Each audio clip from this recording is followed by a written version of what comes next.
When the mountain's cap was gone, the mountain exploded. The explosion had the force of 24 megatons of energy.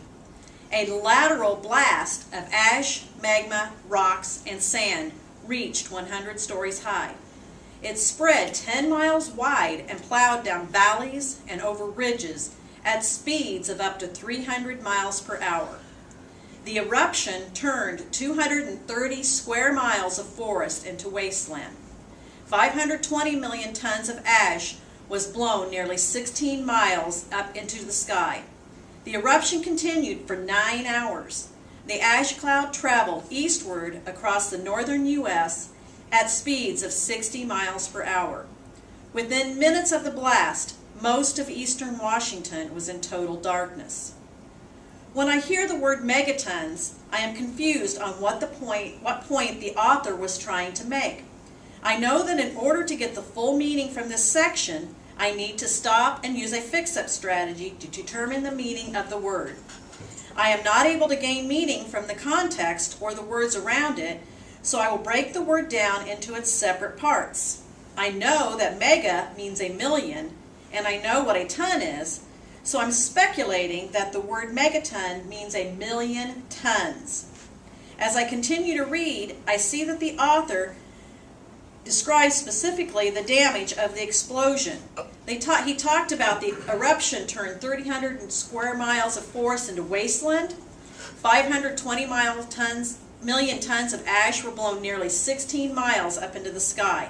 That's a lot of energy. Lateral is a word I know from sports. In football, a lateral pass is one that is not thrown down the field. The quarterback throws the ball to one side or the other. So I can deduce that this blast was widespread in terms of width as well as height. Understanding the word lateral will help me understand the description of the volcano's damage. One eyewitness from eastern Washington reported, when the lightning subsided, it became eerily quiet. All traffic and outside activity had stopped. The sky was completely dark. The suffocating ash-filled air smelled of sulfur. None of us knew how to react. The sun finally broke through the ash cloud by the end of the day.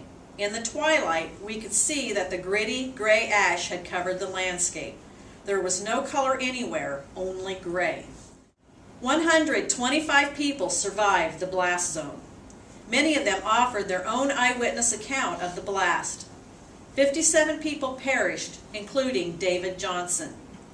Many of them were never found. One resident, Harry Truman, who wasn't the president, became famous for his repeated resistance to evacuation orders. At age 83, he had been living at Mount St. Helens Lodge for 53 years. His body was never found. President Jimmy Carter flew over the disaster zone in a helicopter. Somebody said it looked like a moonscape, but the moon looks like a golf course compared to what is up there. It is a horrible-looking sight. There is no way to prepare oneself for the sight we beheld this morning, he said. The damage included over 200 homes that were destroyed, 15 miles of railway and 185 miles of highway were demolished.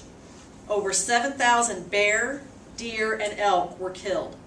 At least 12 million fish from a local hatchery were wiped out. Approximately 60,000 acres of trees were destroyed. The estimated loss was approximately $1 billion in 1980 US dollars. The thick layer of ash can still be found in many places across the state. As I read the loss costs our country $1 million, I now realize how costly it was monetarily. I've always known that the habitats surrounding the mountains were severely affected, but it was an expensive eruption too. This eruption was considered the dawn of earthquake science. Knowledge of earthquakes and volcanoes doubled after this experience. Technology has advanced greatly since 1980. Scientists no longer have to risk their lives to monitor earthquake activity nearby like David Johnston did. As I read this paragraph, I can deduce that something good came from the eruption of Mount St. Helens. The result was positive. the dawn or beginning of earthquake science. What we're going to do now is we're going to read a poem, and it's going to give you an idea of what we can expect to see around Mount St. Helens today. And it is Rebirth, and this is not by me. This is a different Lizzie. You can shut that off, Reagan.